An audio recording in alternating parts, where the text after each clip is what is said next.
time to flush them out.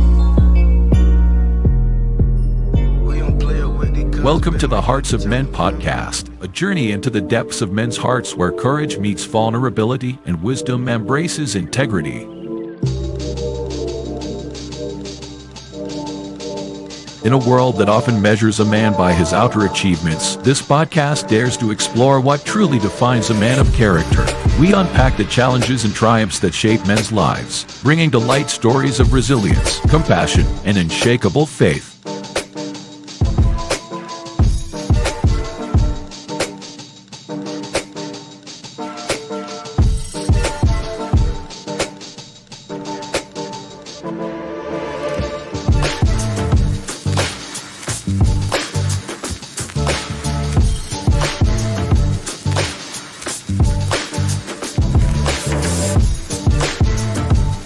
We believe that the heart of a man is a treasure trove of untold stories, powerful lessons, and profound wisdom. Through authentic dialogues and insightful discussions, we aim to unlock these treasures, one story at a time.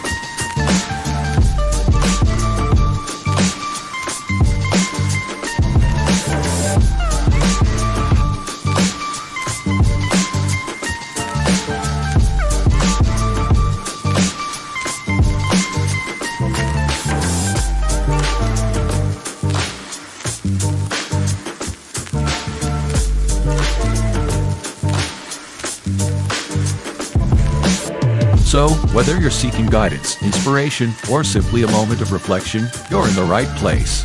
Get ready to be challenged, inspired, and transformed.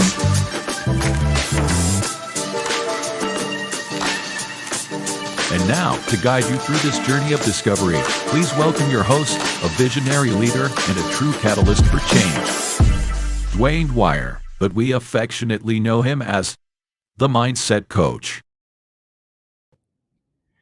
What's going on, people? Welcome to the Empowering Perspectives podcast, where each one of us has our own perspective. And I am poor man's Dr. Phil. Mr. Shift happens, and up top we have my brothers who are with me on today to tackle this topic of why opportunities matter more than money. The Uncle Junior, and yeah, he pulling that beard. See, we the gray beards of the family, and he himself, that's Timothy himself, Mr. Dr. Dwayne Dwyer, the Mindset Coach. Fellas, how y'all doing? I'm good, man. All is well over here, man. Like I said, it's another Friday. I always look forward to these conversations. I am doing well, man. Doing good. Not too long ago, got up from a nap. So I'm doing good, rejuvenated a little bit, all of those things like that. So you earned that nap. Hey, we and you working. So yeah, you earned that nap. Plus, that's a little something that say we might need a nap from time to time. And hopefully later on during the podcast, we'll also be greeted with the pleasure of being in the presence of Mr. Gaddy, the Available Man. And if you can tell, you should be able to tell, I haven't been here in a minute. So I haven't been here because I've been tackling things with family, and I've been all over this nation, just running to and fro, as my grandma used to say. And, I missed y'all. So I'm just appreciative of being here. And if I seem a little bit nervous, it's because I am, because we want to make sure that you have product that you can carry from one place to another, where it not only makes sense, but it actually comes to a point where you can use it and give it to somebody else so it can make sense for them also. Hey, got that out the way. Matter of fact, no, I didn't. Let me go ahead and talk to my people, because we have a lot of people that came out here to see us that's in the chat, and I miss each and every one of y'all, whether it's on this one or it's on Sundays or whenever. But you have Miss Crystal Everett, Miss Nick D. We have those that are in other forums. His Divine Appointment. I may not see it, charge it to these things because I don't see everybody, but I will see it. If you leave something in the chat, we'll be able to see it and actually identify you. So if I don't identify you by name right now, don't sweat it. We know you out there, and we actually appreciate the input that you give each and every Friday, each and every Sunday, because without you, we up here just talking to ourselves. So we appreciate you. So let's get it going. The topic is why opportunities matter more than money. And people will say, hold up, I don't get a job for opportunities. I get a job for the money. It's all about the dollar bill, y'all, as the song said. But when it's all said and done, you can work a job for money. You can get paid millions of dollars or hundreds of thousands of dollars. You can be a thousandaire, if you will. But if that's not your passion, if that's not what pushes your button and makes you want to get out of bed, you'll be most miserable. You'll have a lot of money in the bank, but you'll be most miserable. So at the end of the day, during this podcast, that's what we're going to tackle. We're going to talk about how the opportunities matter, the passions matter way more than the dollar at the end of the day. Because if you're rich and you're miserable, it's a pitiful living that you're existing in, rather than if you're doing something that you actually see yourself doing, getting up and doing, and you would do it for free if need be. But since it does make money, why not make money doing what I love? And that's what we'll be tackling on tonight. Fellas, first question out the bat. Why might purpose-driven opportunities be more valuable than financial gain? Why might purpose-driven opportunities be more valuable than financial gain? I think sometimes what you can get from it is more fulfillment out of something. I think, sometimes, there are opportunities or ways or things that we go into and they're for money, and then there are things that can give us a greater what's the word? Like fulfillment and like in purpose and different things like that. Like something like I'm trying to keep it as simple as possible. Something like when someone chooses to take the path of being a painter or something that's non-traditional, like a 9 to 5 or something like that, or an entrepreneur, or to go down that path, I think sometimes those things just be more valuable because the fulfillment that you get from that is not necessarily the same or what you would get, working a 9 to 5 and coming home every day and tired and stuff like that, and paying bills. I think that, for some people that fulfillment is a lot greater than the other part. So that's why I'll start with. Yeah, I do agree with the fulfillment part. But I think it's a part that comes before this. Because I think we're starting at the purpose driven opportunities. And sometimes I don't think we necessarily understand or how to even identify purpose driven opportunities, because most of us don't necessarily understand what our purpose in this world is for. What we were created for. Like, what is the thing that I was called to do? So going back to that and looking at that now, once I understand what it is I'm called to do, that kind of helps me to be able to identify those purpose-driven opportunities. And then it also helps me to quickly disassociate myself from those things that don't line up with what I'm called to do. So now going back to what Unc just said, right? That gets to the point of me feeling more fulfilled because I'm actually working in that space.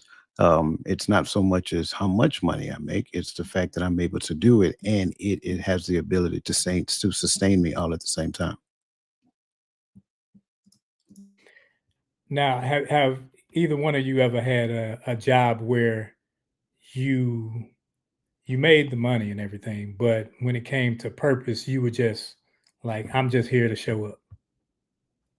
Yeah, my whole 20 years in the military.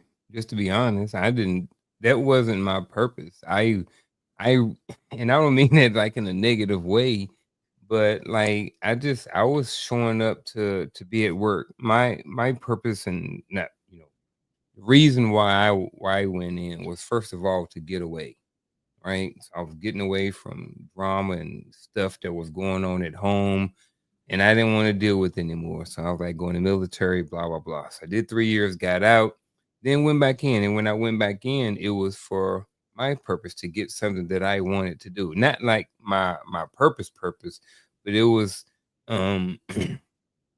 initially to get a job or to get a skill and then get back out. But I stayed in out of fear. I stayed in out of fear because I didn't know what to do when I got out. So I was in the military out of fear. I wasn't in the military out of any purpose. I was in the military out of fear. So oh man, what was your question again? To mess it up. Have you ever had a job where you Yes. Yeah. So that wasn't my purpose. I was in the military. It was a means to an end. It was trying to get to the finish line so I could have some retirement money, and having a check coming in for the rest of my life. That was the reason why I did that. It had nothing to do with my purpose or anything like that. So that was kind of sort of, that the military for me.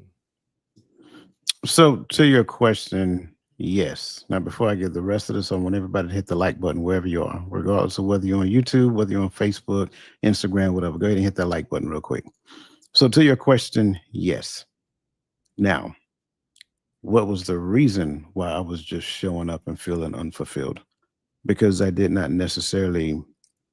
wasn't connected to that particular job. And I'll tell you what the job was. I was a manager at Foot Action in between my breaks and services.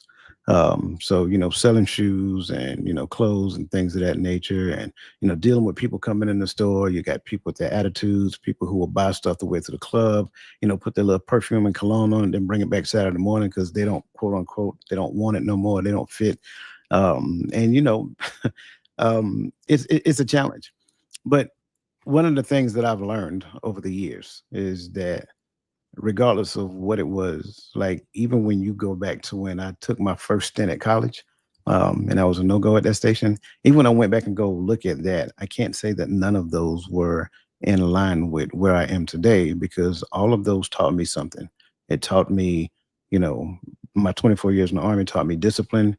Working at Foot Action as a manager taught me how to deal with people. Even when they're not reasonable per se. It taught me how to negotiate when it comes down to somebody coming into the store wanting to buy something and I have to be the one to sell it to them. It taught me to listen for certain keywords in the midst of what they were saying based upon what they want and things of that nature. So there was a lot of lessons from each job, even when you talk about multi-level marketing, which I'll talk about a little bit tomorrow morning. Even when you look at that, I learned a lot when I did network marketing as well. So all of those things in some degree, shape, form, or fashion kind of prepared me for where I am today. So to your question, yes, but I don't want to say it just that simple because a lot of times what we have to realize is that back then you wasn't really mature enough to find anything other than your own selfish wants, desires, or whatever in that particular job instead of being able to research something at a deeper level. And when I met you, what was it? Was it 22 years ago? Something like that. Long time ago. I didn't know it then, but I could see then where purpose was what you're doing now. It was in you then because you could see that you wanted to lead men, you want to instruct men and empower them to do certain things. And you had a standard, the standard was the standard, and you made sure you enforced the standard, but you weren't just like, do it this way. You showed love with it. You made sure, you might have had to lay the hammer down sometime because of this light is just bugging me. But you might have had to lay the hammer down sometimes, but you could see that purpose. And that's where I was like Unc for 18 years, maybe, where I didn't understand my purpose in everything. Let me unplug this thing. I didn't understand my purpose in things. So, but my final 4 years or so, I understood purpose or my purpose because I was in the Army like, okay, I'm just collecting the check and I'm just going along, get along. Let me make this 20 years so I can get out, so I can get a life, payment for life. But then when it came time to instruct, when it came time to teach, when it came time to lead in that capacity, it took me back to when we were in Iraq or wherever, where I had soldiers, I had men under me where I could help lead, I could help guide. And that was one of those things that, when, the light switch went off and it stayed on, though, unlike this one, just keep popping on and off. But yeah, that purpose really matters. And I think some people really don't understand their purpose. They understand what they like to do, they understand they like money, but then they will choose the liking money over what they like to do more often than not, simply because we have things to do. Question number 2.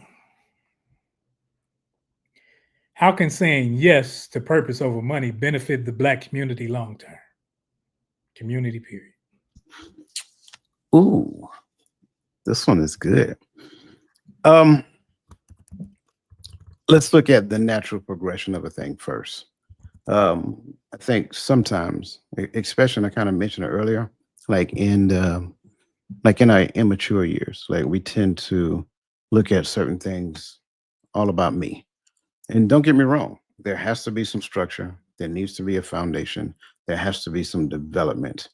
Well, let's be completely transparent. If I'm not necessarily in that space, I'm not necessarily talking financially, but I'm not leaving financially off the table either.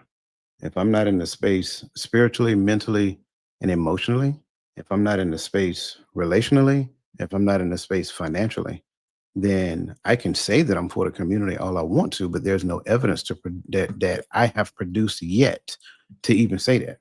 So I think, especially in the space of social media, because you see it all the time, there's a lot of this happening, but there's not a lot of deeds to support that. It's just conversation.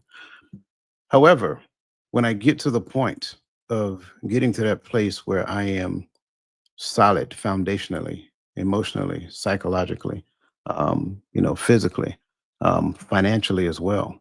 And I'm not saying that you have to be, having, a dump truck full of money in your backyard. That's not what I'm saying. I'm saying that you're not living check to check. You're not necessarily worrying about your stuff getting cut off. Like you got excess. Now you can get to the place to where you can be for the community. You can't be for something outside of you until you lay a solid foundation inside of you. So even within the space of, let's just say, husband and wife, kids, whatever the case may be, a lot of times we look at our kids and we get disappointed because our kids look at influencers and, NBA and NFL stars and things of that nature, because that's kind of like what grabs their attention. And we want to be the most influential person in that child's life. But the issue is that child has access to so much other resources to where they're seeing this and they're seeing that. Well, let me go back and consider, what did I teach my child in the early stages of their formative years? As they started to progress and develop, how did I help that child develop? When did I start to release the reins and let them go out there and start practicing the things that I'm teaching, so forth and so on? Well, if I didn't do that for my child, how do I believe that I'm going to do it for a community? If I got to that stage at a later point in my life, am I still trying to reach out and help develop my child, even though my child is an adult at this particular point in time? So I think, even though this question, although it looks like a very simple question, there are layers that go into this question, because at the end of the day, to want to do something from the community is good. But then the question that you have to ask yourself is, what can I do for the community? And I will also inject this in as well. I think a lot of us exist in the space where we're looking for the community to do something for me. Well, one of the biggest lessons that I learned a long time ago is that value in, value out, not value out, then value in.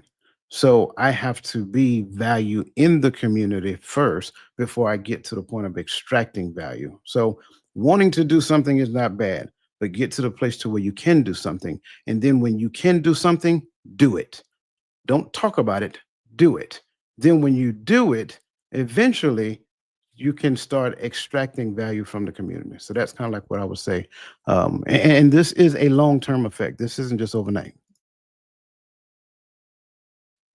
Yeah, as you were talking, and even as I looked at the question, I couldn't help but think about the long term. And I'm thinking long term 20, 30, 50, 100 years down the road when I'm thinking long term, and when I'm thinking long term, I'm also thinking after maybe after I'm gone or later on in life for me. So that's what I'm looking at when I look at long term with this. So how can saying yes to purpose, if we just take that part right there, over money benefit the Black community? The purpose is that purpose like is the purpose going to benefit at some point? And I don't know if I'm making sense, but it kind of makes sense in my mind. So how can saying yes to purpose over money benefit? It benefits if there is something that's going to come out of it at some point somewhere down the road. Now, what I mean by that is this. Let's say, for instance, um, someone who has decided that, they have inherited some property from, mom and dad passed on, grandma died, and they passed on and they left a couple of houses or something like that. So the benefit, or maybe the benefit long term over the money, will be to, hey, let me keep these houses in the community. Maybe I'll rent them out to people in the community or something like that. And then we can keep the money within the family, within the community or something like that, versus when I get the house, I don't want them, and then I sell them out to the highest bidder or to a huge corporation or something like that. So if you keep it, then eventually maybe your kids can have it and your grandkids can have it, and you can start building and creating more wealth over the short-term financial gain that you may get from selling the property. So I think that, if your purpose is more about, hey, I want to leave a legacy, I want to have something for my kids long term, then that's where the purpose is in keeping the homes or something like that in the family, versus I'm worried about the money. So mom and daddy left me these houses, so I'm gonna cash them out, I'm gonna go sell them, and then now there's no wealth. We got the money from that, but that money's only gonna last a certain amount of time, versus if you had kept them in the house, your kids could benefit from some sort of residual income. So that's kind of where my mind went with all of this, the long-term effect of it. And I think sometimes we look at things as macro instead of starting with micro. So we look at the big picture instead of the little picture. We say, oh man, I want to do this. And we got these grandiose things that we want to do, instead of looking like, hey, what can you do immediately within the purpose thing? And that's the problem in our communities when we do a lot of complaining about gentrification. Gentrification starts with this mindset of like, okay, we're gonna get out of here because I'm going to the suburbs, and I don't want to live there. I'm not willing to put in the work. And we will talk about it. We will say, hey, I want the community this and I want that, instead of actually you doing that or starting something there, or at minimum teaching. Like the scripture says, one man plants, one man waters, but God gives the increase. So sometimes we're too busy looking for the increase, looking for the fruit, instead of doing our part. We're looking at everyone else's part when you should simply do your part right now. If you're teaching a young man, if you're teaching young women, if you're doing that, the fruit will show. Maybe not during your watch, but it should show, because if they're actually learning, it may not happen on your watch. It'll show down the line. So I think that if you practice the micro instead of just the macro, then this thing will work. Because when you say yes to purpose, purpose is in here. The money satisfies this. It satisfies a need per se, and it satisfies your ego. But the purpose, it satisfies that heart. It satisfies your drive. So that's where I'm with this one. I don't know if you guys got anything else. I do. Let me say it like this, because I don't care who you are. If you're called to do a thing, it's bigger than you. And what do I mean when I say that? Not only will it, and I use this, as kind of like metaphorically, not only will it feed the masses, but it's going to take more than you to actually do it. I think too many times we look at what I can do with my own hands myself, and then I will call it my purpose because that's what I enjoy doing. But I think sometimes we confuse what I like with what he said. And what he said may show up and I may reject it because this is what I like doing. And a lot of times what I like can actually get in the way of the thing that he called me to do. But make no mistake about it, if I look at what I like and I'm the only person that can do it, and I'm not saying the only person, but I pretty much assigned it to me to do, and I'm doing it and doing it well. Well, I'm ignoring this thing over here that I'm actually called to do, which requires a collaboration, right? So, one of the lessons that what I'm called to do, it's teaching me community, but I'm rejecting it. But I'm saying that this, what I'm doing, is for the community, even though I'm doing this simply because it lines my pockets. Well, if that's the core reason behind I'm doing it, it's not what I'm called to do, nor is it for the community. I'm only saying this for the community and I'm disguising it behind what I personally want. So I think a lot of times what we have to do is take a long, hard look in the mirror and say, on this hand, whether or not this is what I want to do, because here's the reality of the truth. If I'm do what I'm calling to do, maybe this right here will show up in this anyway.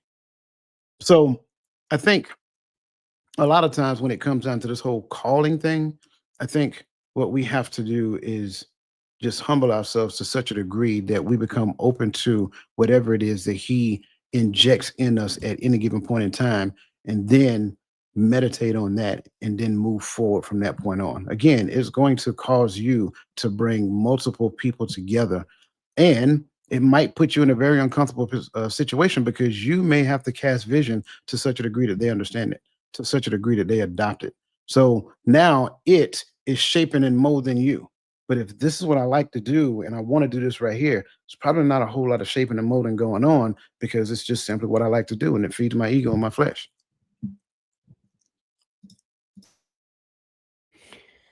You said something about the calling. I think a lot of people don't really, simply because you like to do a thing, they think they have a calling to do a thing, but calling comes with connection.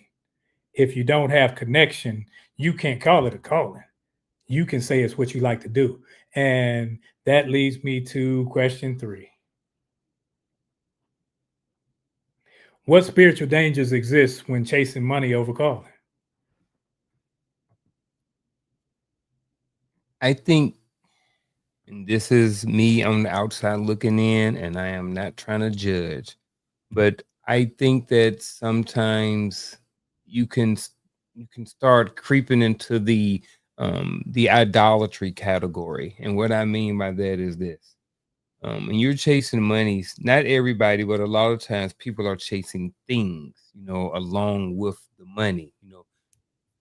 I think sometimes, and I'm not saying every, I think sometimes when you're chasing money, you're chasing the thing, but you're chasing the big house, you're chasing the big BMW, or a certain type of lifestyle, and I think what happens is sometimes those things get bigger. I want more, I want more, I want more money, I want a bigger house. So now, maybe I'm not spending as much time meditating. Maybe I'm not spending much time, walking and talking like I'm supposed to. So then what happens is you start focusing on those materialistic things. And I just think, on the short term, it can start leading you to a big danger is you can start leading you down that idolatry path. So I'm gonna stop right there. I'm thinking I'm gonna come back to it, especially when you guys go. But I want to start with, I think it can start leading to idolatry. Yep, I'm with you on that 100%. Not just idolatry. I will also add to that. That you're going to open the door for a couple of things. You're going to open the door for um, you're going to open the door for you being disconnected from the spirit, because the spirit is actually calling you to do a thing and you're ultimately ignoring a thing because you're chasing something else, kind of like what I talked about previously. So now it's like we have to look at when I am disconnecting myself from the source, I start to burn out. I start to have all of these emotional roller coasters because I'm trying to do it under my power and things of that nature. But then eventually you're going to hit this brick wall. And when you hit that brick wall, that kind of opens up the door for I want to say it in like layman's terms, like an embarrassment. Like you're gonna get embarrassed to some particular it's almost like public ridicule, if you will. There will be some version of public ridicule because at the end of the day, what you're doing is trying to please the public instead of trying to please him. And so at that now, you're looking at all of those things that you just heard Unc said combined with the public ridicule, and then you're going to get to the point of some version of isolation because you're going to withdraw from that, and then you're going to go from the isolation, and then within isolation there's going to be some version of segregation because you're not going to end up wanting to talk with the people that you were connected with when you were, you know, in the limelight and chasing a dollar bill and it was coming in and all that other great stuff. So you're going to go through all of those different seasons, but all of those different seasons are intentional so that he can get your attention because again, you have gone a different route. You have gone a different direction. And I'll pause right there for now. I think that if you're so attached to the dollar bill, it could lead to compromise, burnout, and misplaced identity. So you'll start to see yourself as being connected to the people, but you will end up being connected to the people with the money, the people that want to pay you. So, and that's why every few years or so, you'll see people start to go to various organizations and church say, "Hey, I'm a part of the community." Well, why hasn't the community seen you up until this point? You come around when you need a vote. You come around when you need our, yeah, let's go, let's do it. But you're in it for your gain. You're in it saying that it's for us and you're a part of the community. A few years back, a number of years back, when I was in a certain place and I seen the mayor of a city in a certain place, I'm like, whoa, we both in the same spot. I don't think you should be here.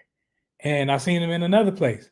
And then next thing you know, you see that mayor on TV, on the news and things of that sort, because he was connecting himself with people that he had no business if community was his vision, if community was his purpose. But when your purpose becomes money, now you connect yourself with people that's going to line your pockets. So that will lead you to make bad decisions, saying it's for the people, but it's so that you can have a bigger BMW, as Unc said, not necessarily just your constituents. Because if you can't see the spiritual traps coming, then you should question your connection right off the rip. It's not like it's like a miraculous thing, like, oh, I didn't know I was. Yes, you did. You saw it coming. When you started compromising, then you should have stopped right then. Unc, you look like you want to say something. Yep. I'll come back to it.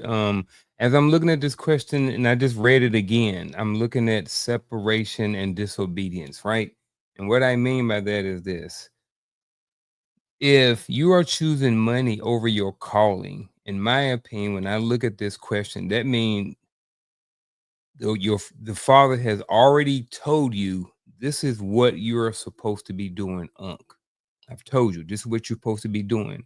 And what happens is Unc not listening. Unc is deciding to chase the money. So what happens is now I'm being disobedient. And I think what can happen is it can start causing separation, not from him to me, but from me to him, causing me to move away from. I'm supposed to be here. I'm supposed to be moving this way, but I'm deciding to move in the opposite direction and chase the money versus doing what I was told to do. Because I look at, if this is my calling, that means it was told to me that this is what I'm supposed to be doing. So it's not like I'm just choosing to do this versus this. No, you were told to do this, but you are chasing something in a different direction. So I think that can cause disobedience and then separation in the relationship. So I just kind of wanted to add that in there. And I started thinking about that more as you guys were talking, and really started thinking about that calling piece. And I guess I went that way because, like I said again, I think when it's a calling, I think that meant that it was already told to you. What do you guys think about that?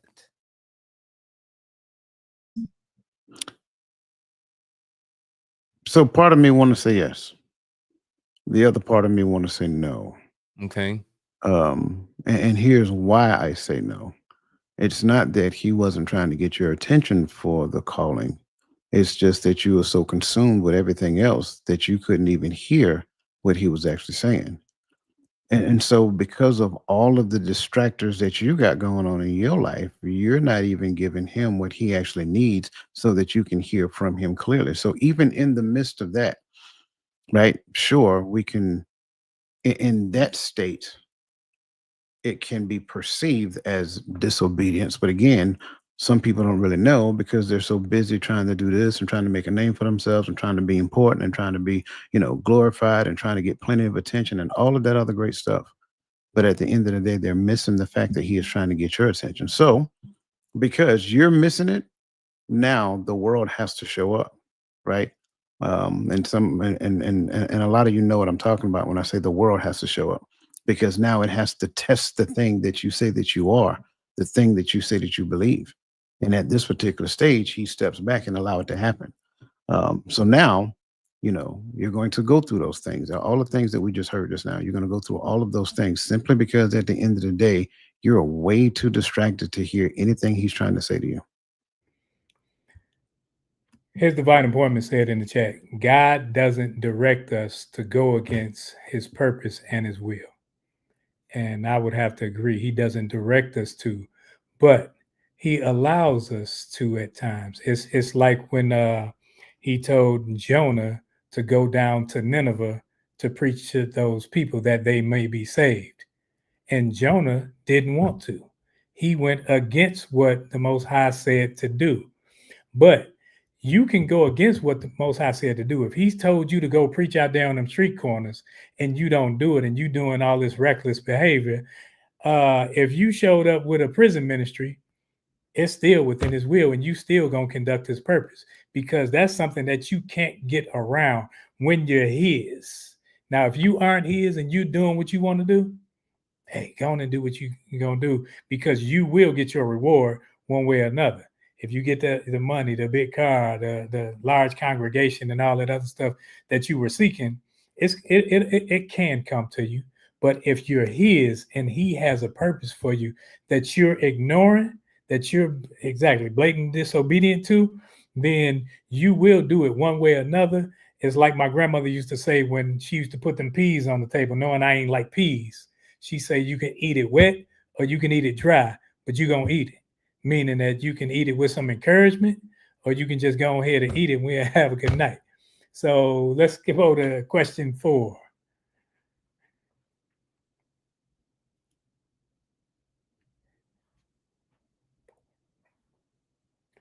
How can an opportunity that pays less today lead to greater provision later?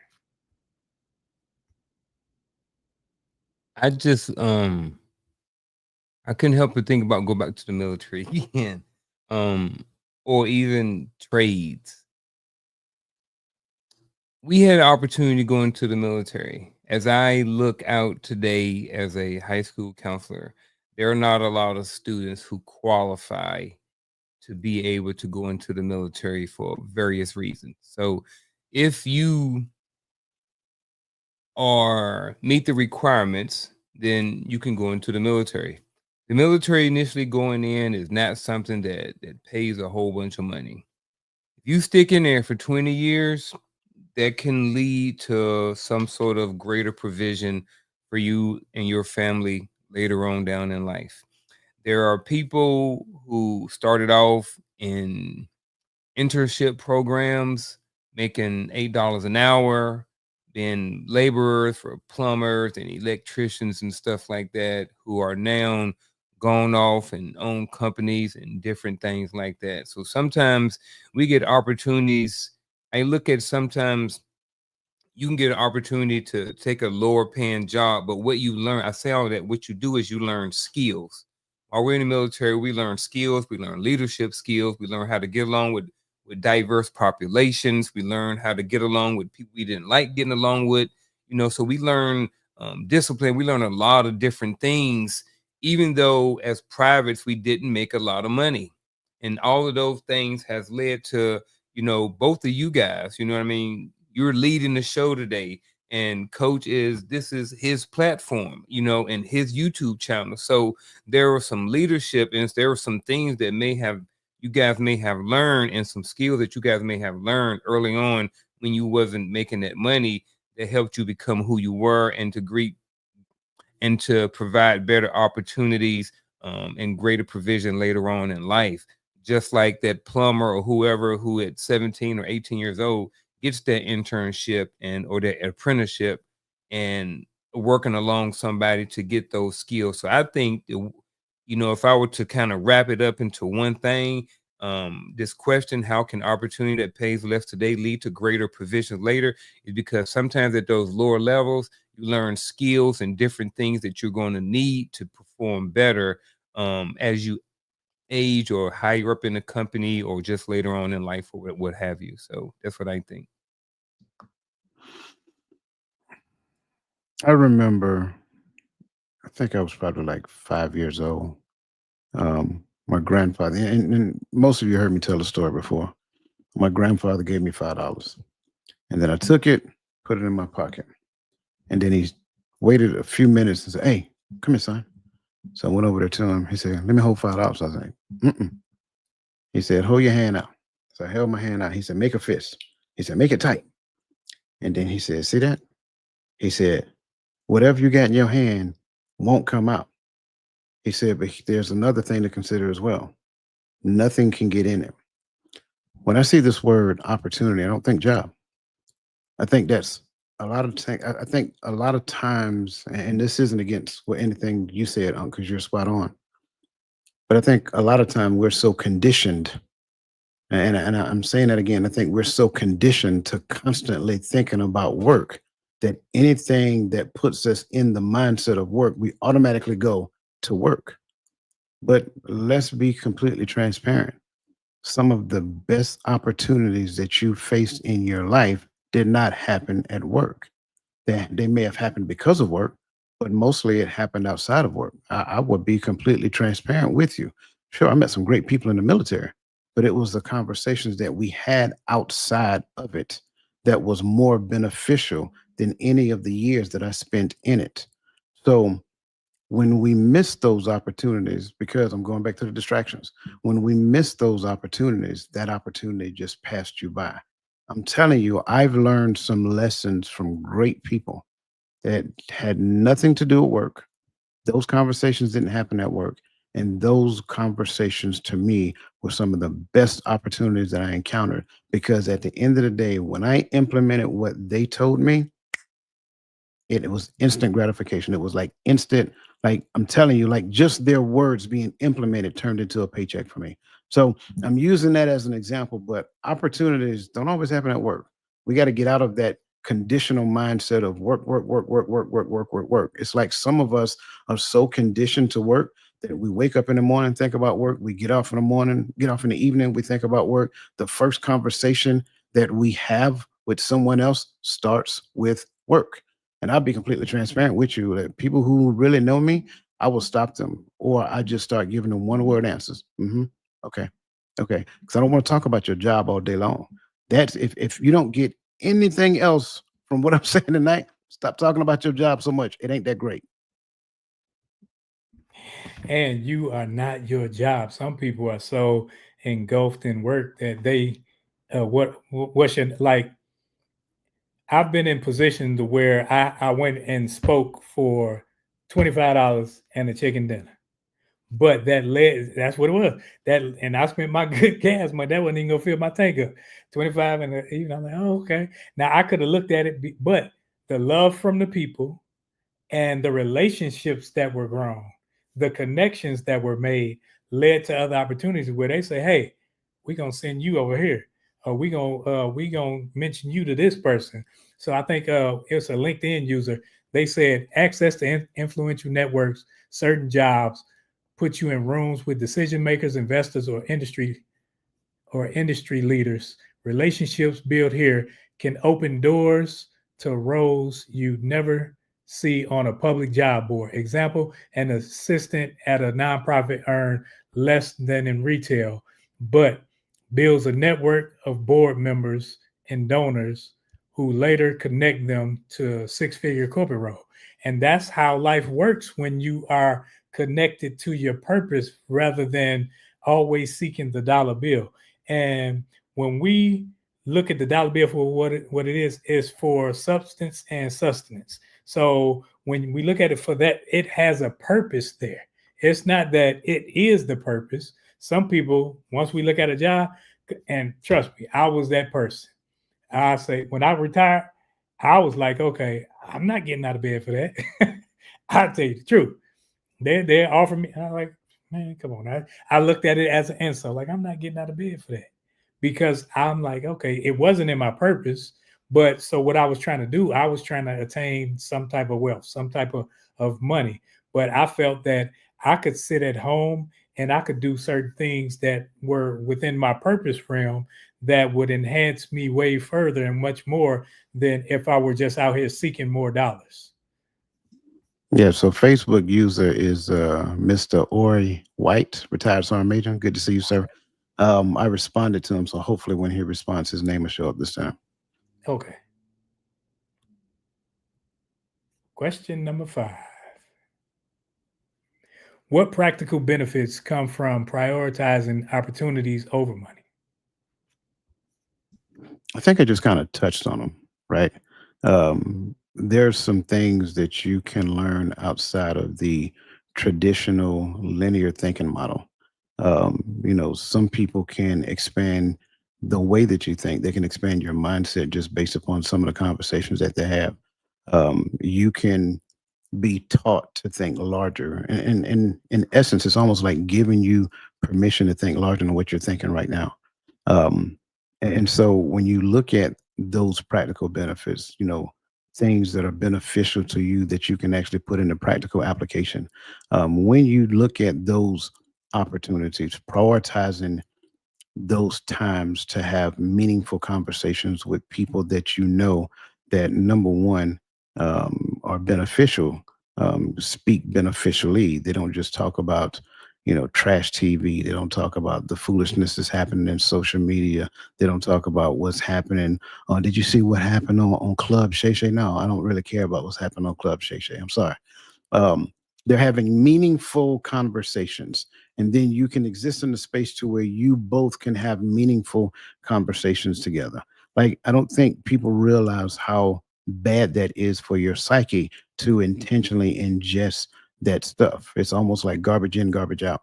So those to me are beneficial, having meaningful conversations with people who mean you well, and hopefully you mean them well as well also. That's why I keep stressing the fact, inject before you start extracting. But when it comes down to it, when you prioritize those things over just chasing money, right? Again, it creates opportunities to where, like, again, forego it for now, suffer it to be so now, because at a later point in time, there is no telling what it is. It could be the sky the limit. Yeah, I was thinking relationship, then I was thinking work related as well. Since you kind of touched on some of the relationship piece, I would jump over to the work because I know and I get what you're saying about work. I get that. But I also understand that there's a lot of people who are still in that space of work information. So I am gonna touch on the work piece a little bit. And I think that what comes from that is what practical benefits come from prioritizing opportunities. And sometimes that can expand your network to eventually greater opportunities. When you know people and when you connect with people, I think sometimes those opportunities come. And I wouldn't even say that. How can I say this? I don't know, man. I just think that sometimes when you like, you know what, there's an opportunity for you to go over here and get this training. There's an opportunity for you to go over here and work with these people.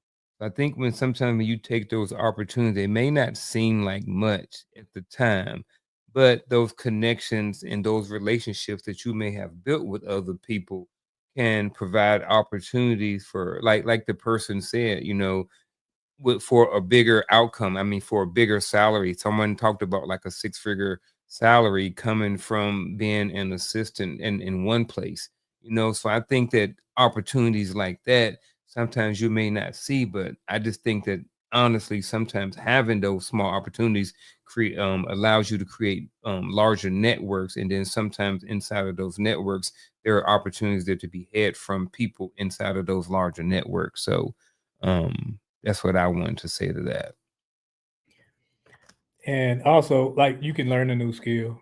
You can learn something that enhances your purpose. Sometimes we think, oh, I got a purpose, and we have everything that we need. But then other people come along to enhance what you already have.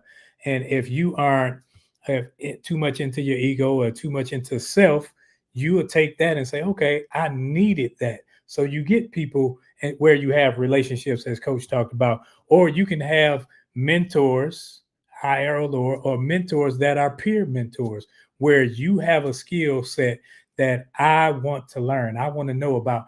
And because of our relationship, some things that people have to pay for, you can sit up and not just get for free, but you have that relationship to where it's those people will bless you with the opportunity to sit up under their tutelage and just learn and just listen, instead of you going out having to pay for financial advice, going out having to pay for psychiatric advice, because you have a connection with them.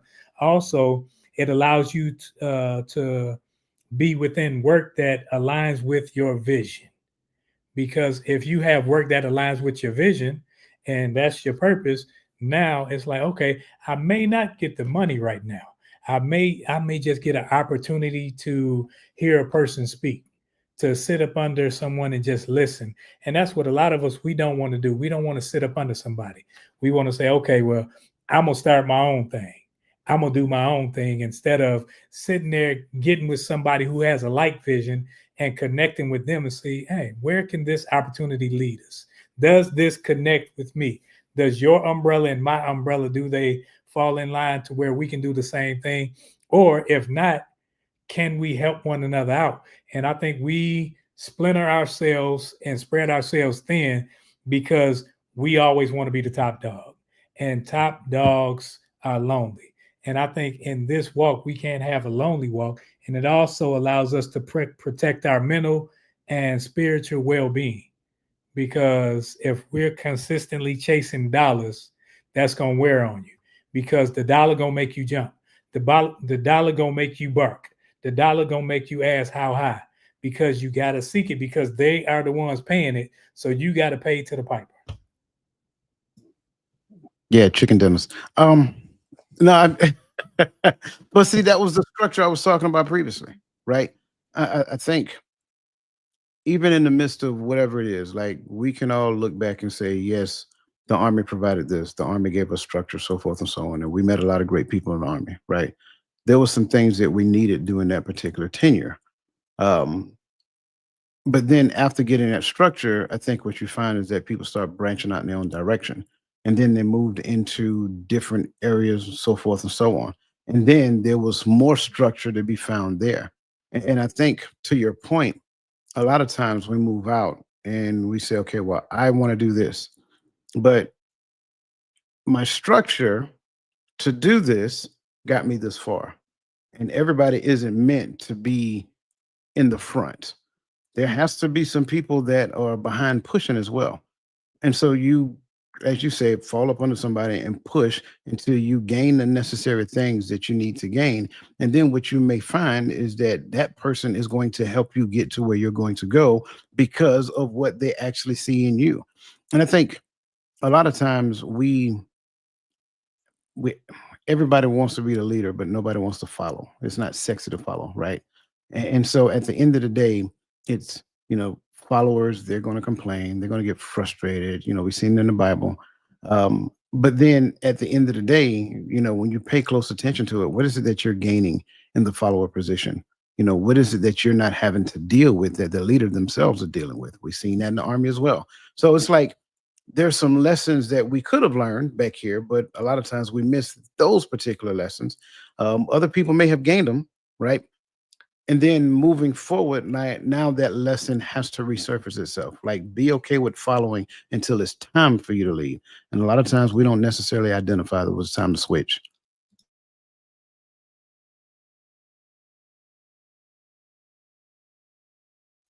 You muted. Can we pull up Miss Charlotte Jordan's comment, please? The last one. And I love this. It says, having spent years around the homeless population gave me a total different way to look at life. I learned more about myself just being around them. For one, I stopped judging them. See, when you are able to be around people in their element and you realize, like, man, and you start to see, I think the people that have do more complaining than the people that don't. Because anytime I was at a soup kitchen or whatever, those people were, they didn't have a lot of the things that we complained. We complained about gas prices. We complained about how high this was. We complained about getting from point A to point B. But those people were just happy with the little things, the necessities. And that teaches a person. That's why, like, every year I like to have my grandkids. No, we got to do certain things within the community so that you won't be out here just judging these people by some of the decisions that they've made. You can have a better understanding that these people ain't all out here just to take your money. These people ain't just out here because they want to be out here. So when you are able to get around a different set of people and see that there's a certain peace that comes with not having a bunch of stuff, it kind of helps you to get along, to refocus where you are within the framework of your vision. Number 6. How do you discern if an opportunity is worth more than a paycheck or than the paycheck you're being offered? In the most simplest form, and this is what I thought of. If it lines up with your purpose, that's one of the things I think. If there's an opportunity out there, it's like, look, does this line up with my purpose or not? Honestly, I ain't got much more to add to that. That's what I got. If it lines up or if it don't, how do you discern if an opportunity is worth more than a paycheck you've been offered? If it lines up with your purpose. That's what I'm gonna say. I'm gonna keep it short and sweet on this one because I don't got too much to add other than that. You won't. That's the answer. You won't. Mm-hmm. It's not for you to discern in that moment. It's for you to be like Unc just said. It's for you to identify whether or not it lines up with your purpose. That's all. If I can discern whether it's going to lead to more opportunity, then obviously I'm not doing it by faith. And if I'm not doing it by faith, then at the end of the day, what are we doing? So yeah, you won't be able to discern that. You just have to trust the process. I think once you start, and don't get me wrong, like, people will come on and may think that, like, oh, y'all saying we don't need money. No, we know you need money. We know you have bills. And I mean, come on now, we're not unrealistic. But once you start looking towards the dollar sign, yet you're saying this within your purpose, you're unaligning yourself with your purpose. And it simply becomes about that. So when it comes to discernment, I think this is something that you have to go through, not come to and say, okay, let me make a choice. It's something that you have to actually be in and go through so that you can say, okay, my purpose says this is where I should be moving. Not that everything's going to be where it should be at the moment, but this is the route that I'm taking. This is where I should be looking to move. These are the people that I should be around. Not that you should disassociate yourself with everybody that's not aligned with your purpose, because sometimes the Most High will use people that are totally against you to enhance where you're headed. Same way with Joseph in the scripture. The Most High will use people that aren't necessarily for him to get you where you need to be, because you stayed obedient to what he said to do and not what you or people around you want you to do. I don't know if anybody had anything on there. Yeah, I couldn't. I was, even as you was talking, I was trying to grab some more, but I'm just like, bro, it's simple. If it ain't aligning, keep it moving, brother. And that's where we see a lot of people today, especially on social media. Social media, hey, get on and you can do this. Or we see other people do something, and man, and we see the fame of it. We see the money from it. We see those aspects that make them look good and smile and profitable. But then at the end of the day, we say, hey, man, that's what I should do. Is it? Like, did you pray about it? Did you seek guidance on it? Or did you just see it and saw something that you liked and said, man, I would like to do that? Instead of liking to do a lot of things, I think we need to, one, gain a closer walk with him. And then when you gain a closer walk with him, then you can actually hear him speak to you, speak through people, speak through his word, speak through those things that you're going through in life.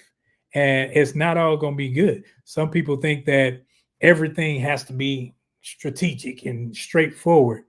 No, some things you will suffer from. And your suffering ain't in vain, as the scripture says, but your suffering is to get you to a point.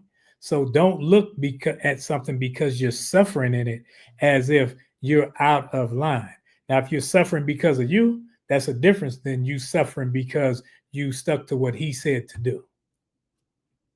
And I'll say this: faith comes by hearing and hearing and hearing and hearing and hearing and hearing. I like to add a whole bunch of hearings on there. That's just me. But the thing about it is, I want to thank both of y'all, first of all, for rolling in this topic tonight, and to Coach, because I already knew about lining up purpose and stuff like this. But I remember years ago, me and Coach was having a conversation, and I remember asking him about something, and we got on a conversation about, does it line up with my purpose?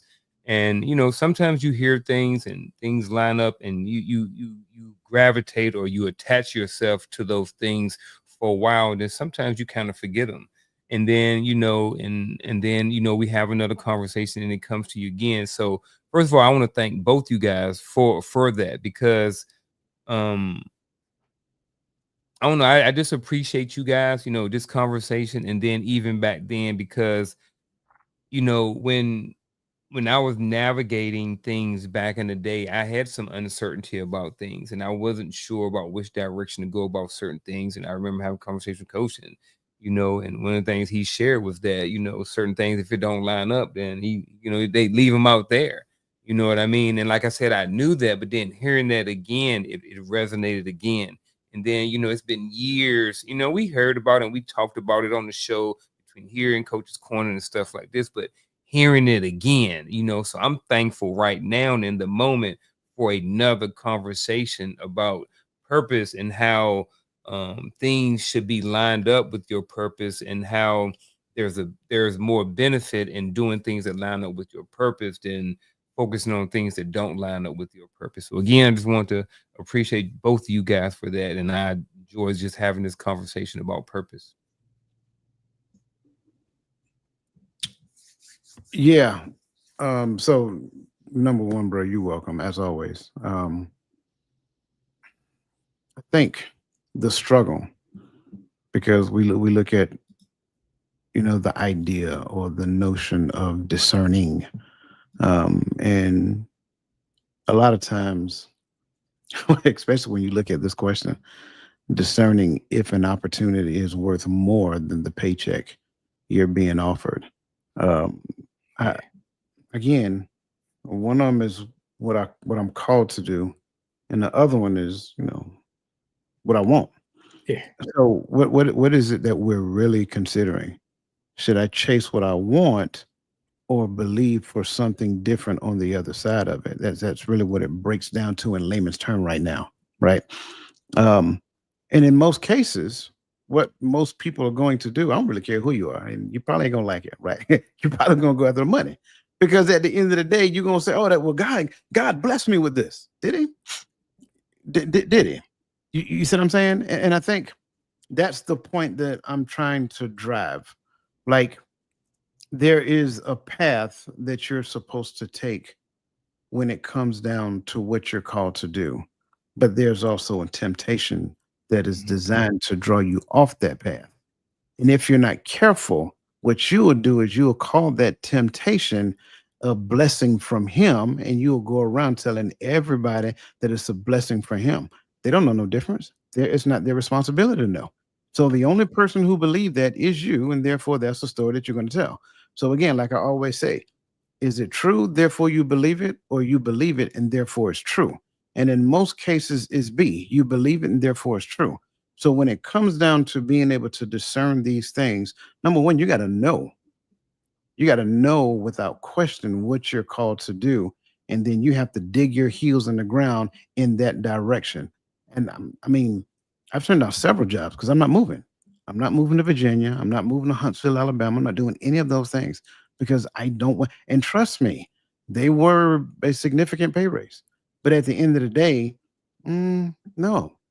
You got to dig your heels in the ground and stay firm, fixed, believing in what you believe he called you to do and stay fixed on that. And that's the only way to it, because anything other than that, like, you're kidding yourself. Like, and again, I know y'all think I'm against job. I'm against the notion of it, right? Because it's modern day, and I'm just gonna call a spade a spade. It's modern day slavery, if I'll call it what it really is, right?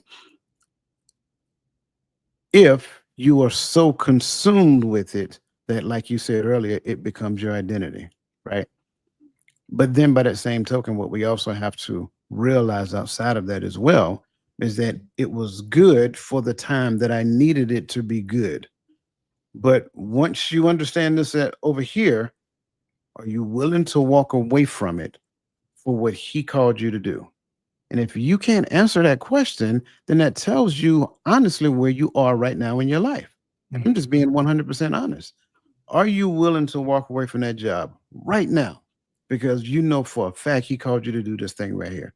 And I'm not necessarily saying it's time to walk away. I'm just saying, are you willing to? Because most of us don't want to cross that path. Oh, well, I can do what he called me to do in my job at the same time. Can you really? Are you sure about that? So that's just kind of like how I look at it. Like this when we start talking about discerning, now we're talking about a whole different realm of understanding, right? That's hinged on the word faith. Am I staying here at work because it's comfortable for me? Sure it is. Especially for people like us who already retired once. It's comfortable. Let's be transparent. So, I'm just gonna land right there. I like to stir the pot a little bit. Y'all know how I do. That ain't always that easy though, coach. But it is. It is and it's not. And I will say this, it's easier to discern, it's easier to discern when you're super connected and dialed in with your relationship. When you're at that separation and you're not as close, or you've moved yourself off of some of that protection that you've been under, it's hard. Because you've been praying, so, oh Lord, man, we got these kids, got all this stuff going on. I need this new job. And all of a sudden that phone call ring. Hey, we got an opportunity for your brother to go do this. And you like, oh yeah, that's the Lord. I'm on it. And you out. But the thing about it, and I think sometimes people make those decisions because that connection is not as close, or it may not be there. And I think when the connection is not there, and it's not close and tight like it's supposed to be, I think that's when you start having more of that struggle between discerning between what I'm supposed to do and what I'm called to do versus what I want, and all these different things like that. So that's my extra 2 cents to add on to what you're saying. Here's my dime I'm about to throw in the mix. Okay. There's no scripture that tell me it's gonna be easy. At all. So what y'all saying? Because I'm gonna be honest. Where I was at certain places in my life when I was struggling, if there had been an opportunity being like, look, hey, you need to go over here. Because I'm gonna be honest. I know a whole bunch of now I ain't gonna say I know a whole bunch of people. I think that there are some people that I know to this day who took an opportunity and because they thought that that's what they were supposed to do, or because it looked like that. And I'm just like, no, brother, that ain't it.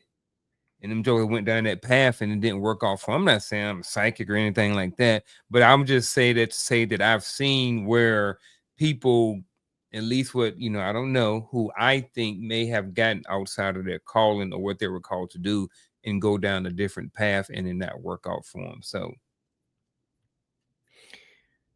what y'all saying is, if I find that wallet with $1,000 in it, I can't say, "Look at God," because that's what we do. You hear it all the time. I'm like, "Well, God ain't concerned about your doggone, and He ain't gonna use you to hinder somebody else. That's somebody else's money." But our warped mind will look at the dollar. It will see those things as checks. Like, okay, I checked that block. I checked that block. Instead of you looking at like, man, am I being obedient? Period. If I see the wall on the ground, I can't be like, won't he do it? No, you can't be like, well, that's stealing. That's stealing, man. It's because it's hindering somebody else. But when we're looking at discerning opportunities and stuff, I can't sit up there and say somebody else's loss is my gain. So it's my job to say, okay, let me get this to who I want. Now, if they give me a penny, cool. If they don't give me anything, I'm still good because I've done the right thing.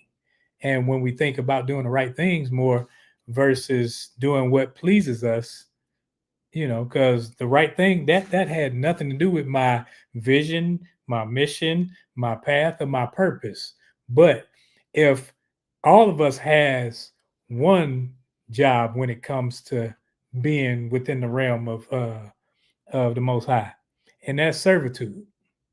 And we all like to be served, but at times it's like it's hard to get us to serve other people who we don't think deserve it. We gotta think that they deserve it. We gotta see, like, man, they can get it themselves. They can do this. They got hands. And once you start having that type of mentality, that type of attitude where you have zero gratitude unless somebody's doing something for you, that's when you got to check yourself. You got to be able to check yourself. Or if I'm like that, these brothers got to say, hey, bro, you walking the thin line. I got to have people in my life that can check me. But a lot of us don't want that. We want to be the big guy and you be the little you. But we got to have people that can check and say, hey, man, that wasn't necessarily right, to get you back in right standing so that you can stand firm on what he said, not on just what you want to do. But, I think Miss Charlotte, hey, she been on it tonight. She said, when we are truly focused on doing what we are called to do, it's not about money, but about doing his will. And that's a true statement right there. Because when you focus on doing his will, you realize that no matter what happened, if it's somewhere that I gotta go, I may not have the money right now, but I get there because it's his will. And now faith has to come up where it's something that I'm not seeing it. I don't know how it's gonna work out, but I'm standing firm on what you told me to do. See, a lot of us, we stand firm on what, hey, somebody told you when you go to the VA, eat a bunch of crackers and go in there in some raggedy clothes and this, that, and the other. That's what I heard when I was coming out. I'm like, man, I ain't doing all that mess. I'm gonna go in there with the facts, and it is what it is. But when you listen to those people, you get what those people can bless you with. But when you listen to the Most High, you'll get what he has for you.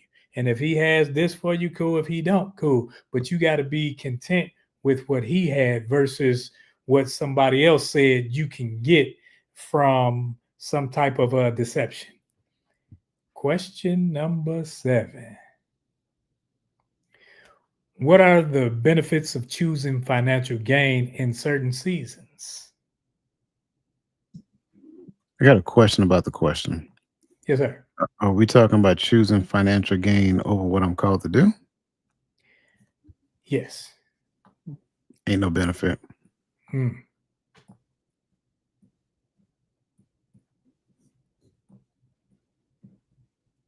That's it. And that's all.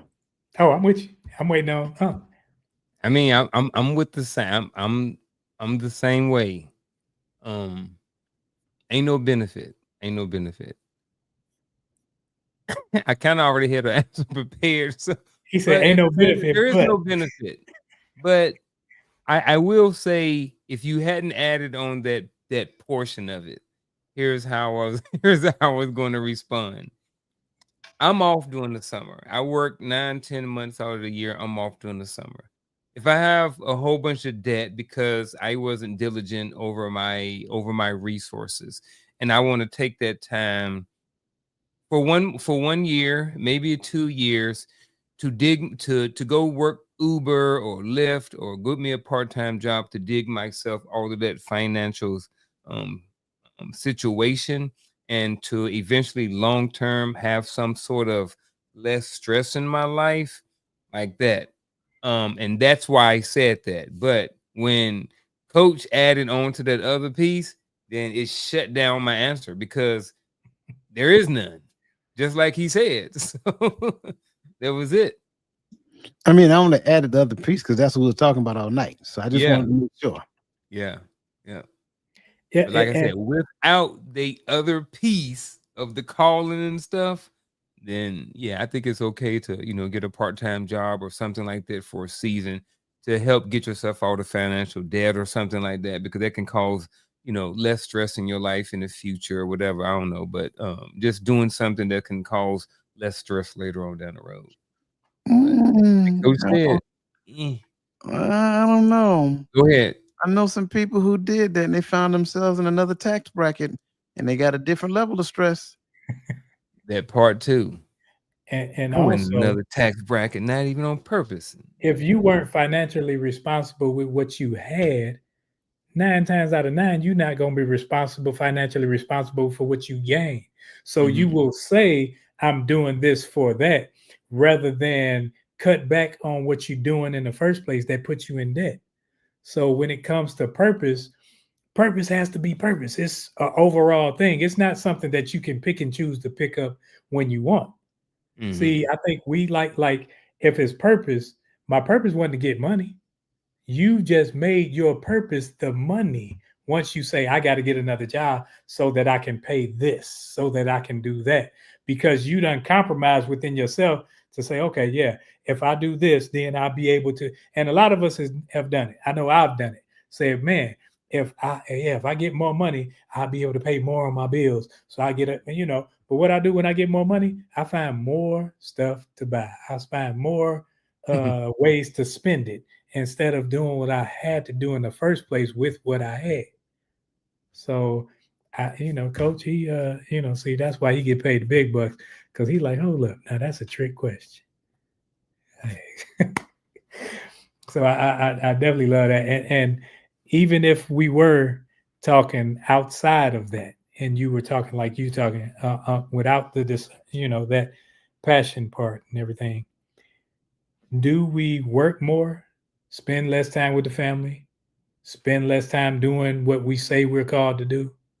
You see how the work part continues to take us further and further from doing his will to seeking our gain.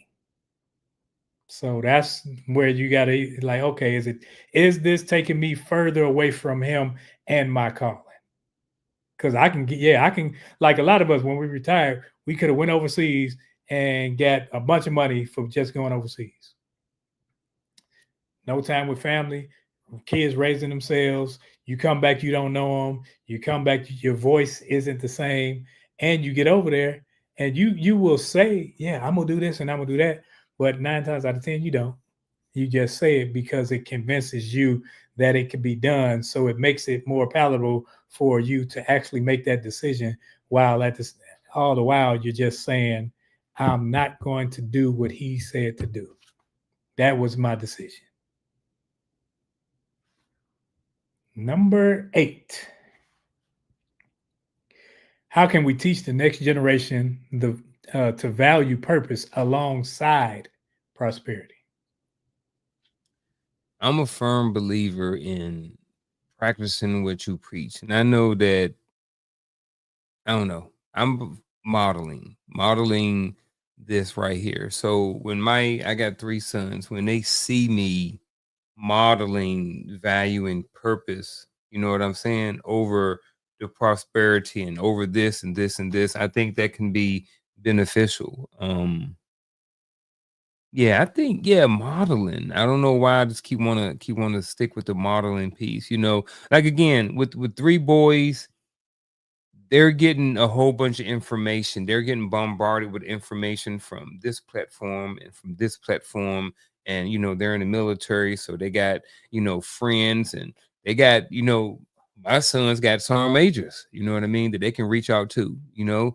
Um, they got sergeant first classes, they got officers, they're around other people to where they can get information from, you know. And I think that with all of that, there are going to be some good information and some good things that they're going to gather from all of those different people that they come in contact with, similar to what we did in our journey in the military. We gain information and knowledge and value from other people in the military. And I just think that modeling that type of behavior, or modeling just that in general, is one of the best ways to help teach the next generation. I honestly think that the reasons why my sons went into the military is not because I had a whole bunch of conversations, but I modeled, and they have a blueprint of what life can look like if you decide to do 20 years in the military, be back on the job thing again.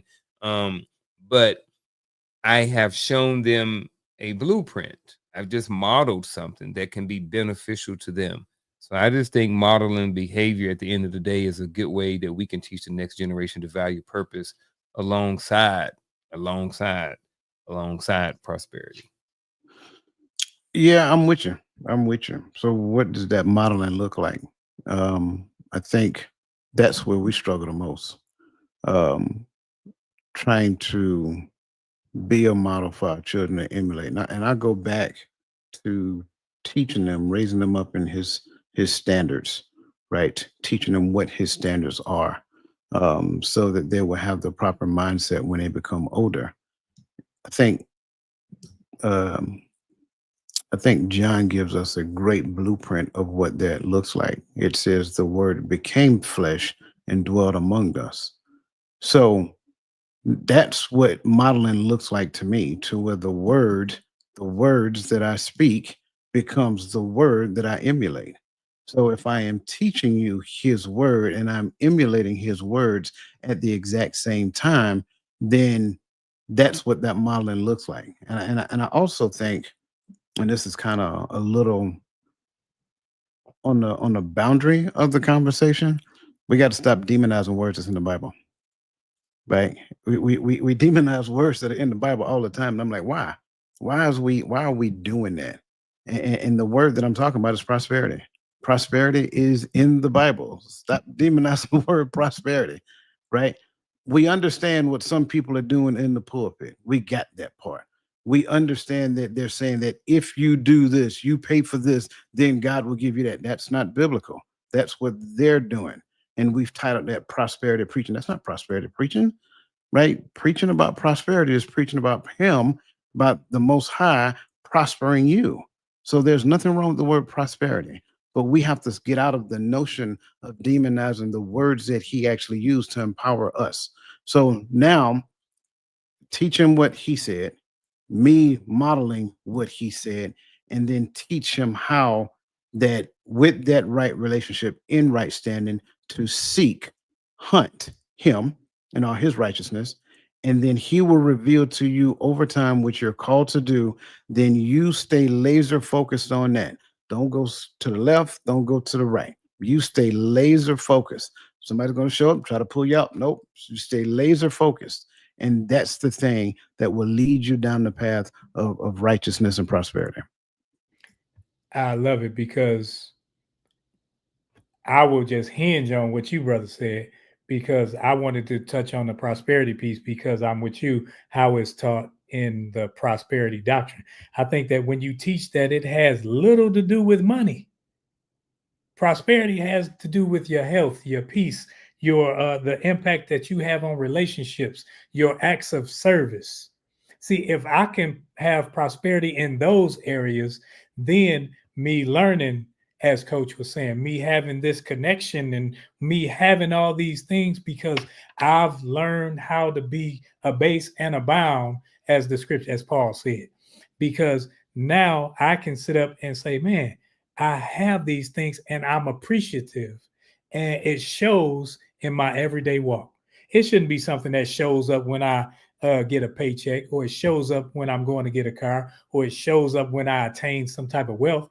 I prosper as I learn. I prosper as on here. I'm prospering because I looked forward to being here because my brothers were going to be here, because the chat was going to be here. So I'm like, man, this is encouraging for me and encourages me to continue on in my walk, continue on in this race. So the prosperity portion of that, how can we teach the next generation to value purpose alongside prosperity? I think you have no choice but to live it out. Because when you live it out and show it, like, hey, my purpose includes prosperity. It's a one for one. It doesn't come if I do, and well, if you do this, you'll gain this. No, if you are obedient, if you walk, it's just like if you exercise, you will gain strength. It happens. You ain't got to do nothing but do that one thing right there. If you do these exercises, there will be some type of growth. So I love where you went, and I'm just hinging upon what you guys said, because it speaks little to monetary gain. It's not about your monetary gain. It's more about the spiritual than it's. Matter of fact, it's all about the spiritual, but even your money is spiritual when your purpose is in Him. Question number 9. How does faith guide our decision making when money and mission seem to conflict? The word that keeps popping in my head is trust. And the way trust keeps coming up in my head has something to do with, like, if I have faith in something, that means, if I have faith, that means saying that I trust in the way I'm looking at it. So if I trust in something, then I'm trusting. If I have faith in something, I'm trusting the process. So when it comes to money and mission, well, my trust in who I believe in that faith is going to decide whatever it is I'm going to do. So the conflict is not necessarily not this. Hold on, let me back up. I think our faith guides our decision making when it comes when money and mission seem in conflict. Kind of goes back to something I said earlier. Where is your level of faith? And some people say, well, either you have faith or either you don't. And then some people will say, well, faith is on a spectrum. So if we're just for this point, I'm going to say that faith is on a spectrum. So I think that if you have a low amount of faith, then you have a low amount of trust. So versus if you have a high level of faith, you're going to have a high level of trust. So I don't know. I'm somewhere in there about the trust and the faith piece, and how all of this works together, and how your level of faith is going to determine what you do when it comes to this. But I think at the end of the day, if you have faith that all of your needs and stuff like that are going to be worked out, then it's not hard to make a decision. It's like, if I'm presented with something from the Father about doing this, then this is what I'm going to do. Even though it may look like that it may not work out financially, I'm having faith and trust that this is the right decision that is being made at the end of the day. I may have said a whole bunch and I may have started rambling, but that's where I'm going to end at. I just looked at the time. Now, faith is the substance of things hoped for, the evidence of things not seen. How does faith guide my decision making? Because I stay rooted in hope. The hope that I got is the hope that in what He said, His promises. So as long as I keep my eyes fixed on what He promised, money is not an issue. Money is not the concern. The mission should have never been outside of what he promised in the first place. So the mission should have led me in the direction of him. So if the mission is in conflict, then that should have been changed a long time ago. As long as I keep my eyes focused on what he promised, that is my hope. My hope comes from him. He is the one that gave me the hope. Therefore, now I am fixed in that and I do not waver. I do not change. So when money is in conflict, that's okay. I'm not paying attention. I'm sorry. When money is short, I say it that way. For us realistic folks out there, when I got more month than money, I'm not looking at how much money I got in the bank every day, because the more I put my eyes on the money that I don't have, the less I have my eyes fixed on what he actually said.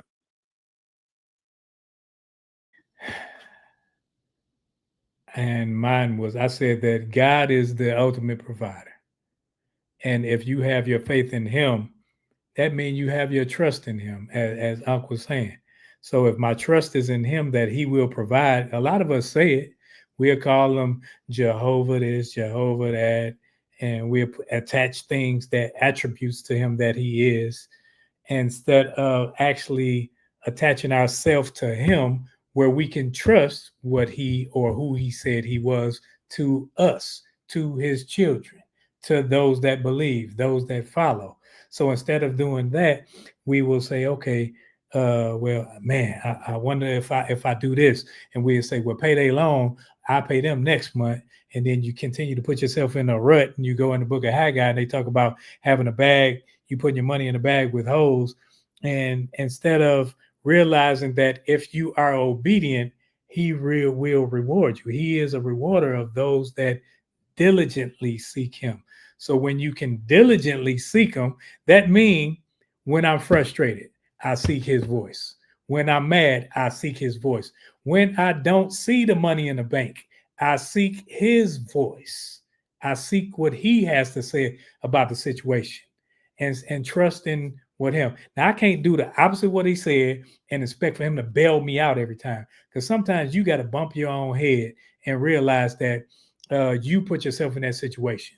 So it's not something for you to play with and think, okay, well, if I blow all my money and then I'm looking to him. No, you're not. You're tempting him. You're not trusting him. And it's a difference between tempt and trust. And that's not what we were called to do. We go on to the final question, if you will. It's not even a question, but it's for you guys. What is one personal story where choosing purpose over money blessed you in ways you couldn't have even predicted? Man, this is right out of something that you already talked about earlier about going overseas. When I got out of the military, those opportunities were there too. As air traffic control, them joker was offering over $200,000 to go overseas. You know what I'm saying? So I'm just like, man, I can go over here for a couple years, make this money, all of this stuff like that. But that wasn't in my cards. You know what I'm saying? My purpose was to be here and to not go overseas. I had complained for years how certain, being stationed overseas and being deployed to Iraq and being in Korea and stuff like that, how all those things, cost me certain things in my relationships with my son. Because when you gone for 15 months, gone for 12 months, here and there and stuff like that, those things, and then this was pre all of this internet and one click you can reach out to somebody. So this was pre all of that stuff. So and I also had a conversation with a close friend who had just retired, and we were, we kind of was retiring around the same time. And one of the things that, his path was to go overseas and to get the money and to get the bag and stuff like that. And that's what he chose. And I chose to, go into the education system and, choose a lower paying job.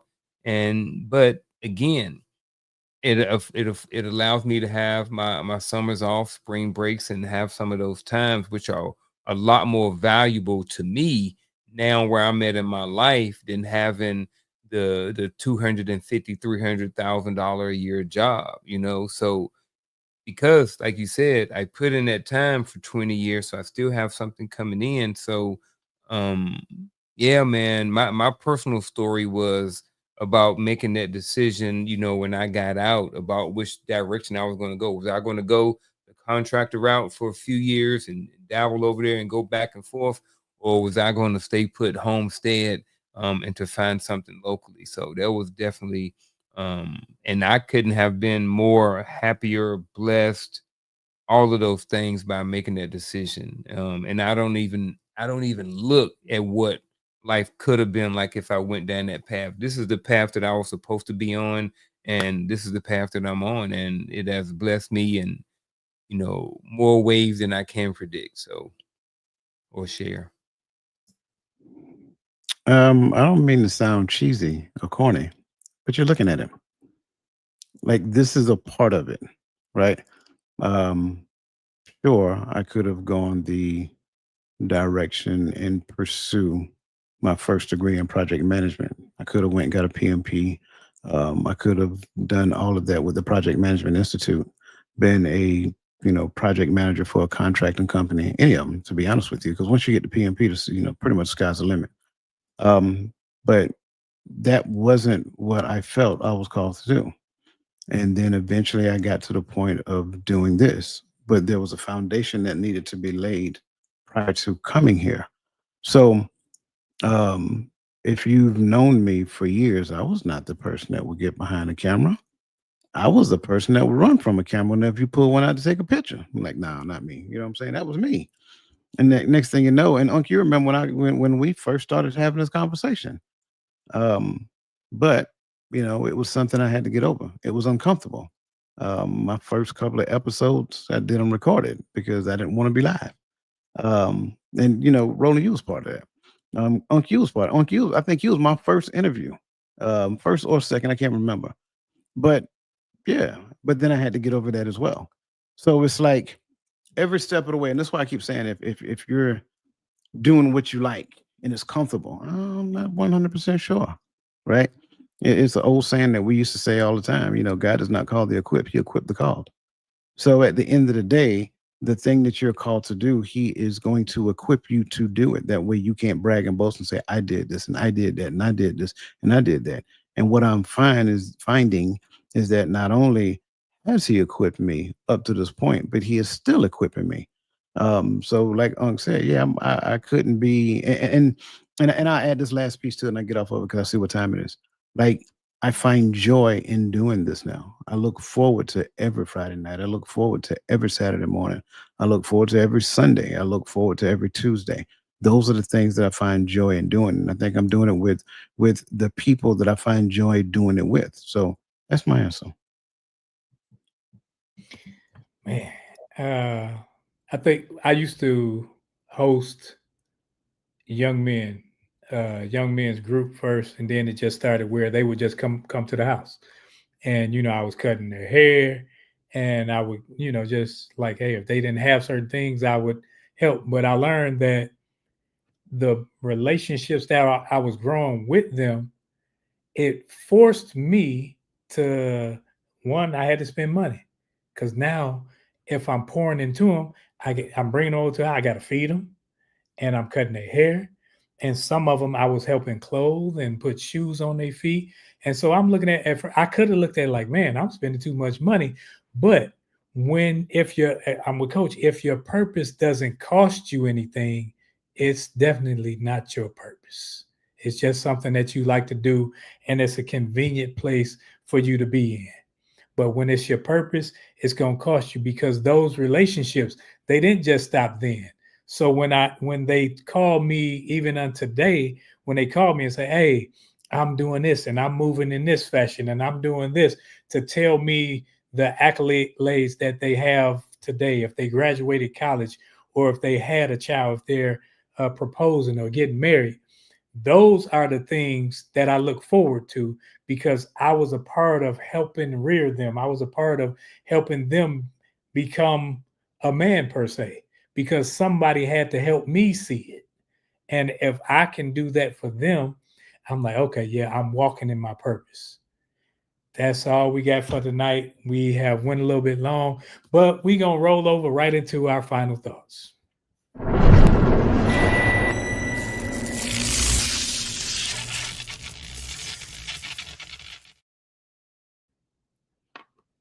Final thoughts on the topic of why opportunities matter more than money.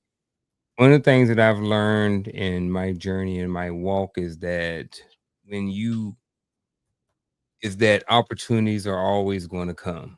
One of the things about having a father that that you have a good relationship with is that they always want to do for you. They always want to provide you with opportunities, you know. So for me, my final thought is I'm happy and thankful and blessed to have a father that wants to pour and wants to give me opportunities. Now, I'm not talking about my biological father because he passed in 2018. But I just think that when you have a good relationship with your father, and I think that opportunities are gonna always come. I think that when you have a good relationship with the father and y'all speak and y'all are very close, you will always be tuned into the frequency to be able to hear those opportunities. So, and then, like as someone said, that I think when you have those opportunities, you know your needs and you don't worry about the money. You don't worry about all of those other things. When your relationship is good and when you're dialed in and when you're tapped in to the Father and things are and you're doing what you're supposed to do, you don't necessarily have to worry too much about anything, you know, because all of your needs are already going to be provided for. And then opportunities are always going to be there. So if I were to wrap this up with just to stay focused and stay committed on your walk and your journey, and a lot of things will take care of itself. That's my final thought. I greatly appreciate this question. I mean, not this question, this conversation.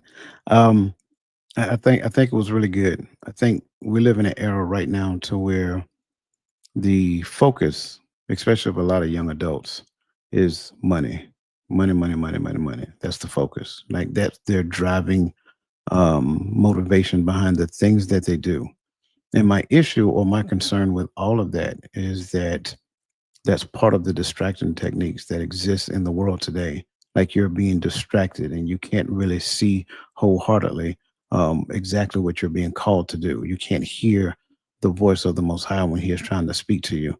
Um, so I think when we look at these opportunities that present itself, these people that may show up that try to give you some nuggets of wisdom and things of that nature, I don't, I wouldn't take it lightly, take it for granted. I think it's important that you become a sponge, you become a river and not a reservoir because it was given to you and it was for you, but it's also for somebody else at a later point in time. So we have to get to the point to where we recognize those opportunities, be present for those opportunities, and then make sure that because that opportunity came to me, I do not rob somebody else of the opportunity to pass it along to them. Again, opportunities, I think we look at opportunities as kind of like a resource. But go back and read the scriptures. Like you don't want to miss out on those opportunities because just as though it was given to you, it can be easily be taken away from you. And that is my final thought for the night. In a world that measures success by what's in your bank account, the Most High calls us to measure it by what's in your obedience account.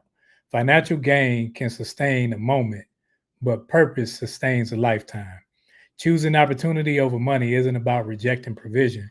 It's about trusting the provider. When we seek the Most High's kingdom first, the right resources will follow.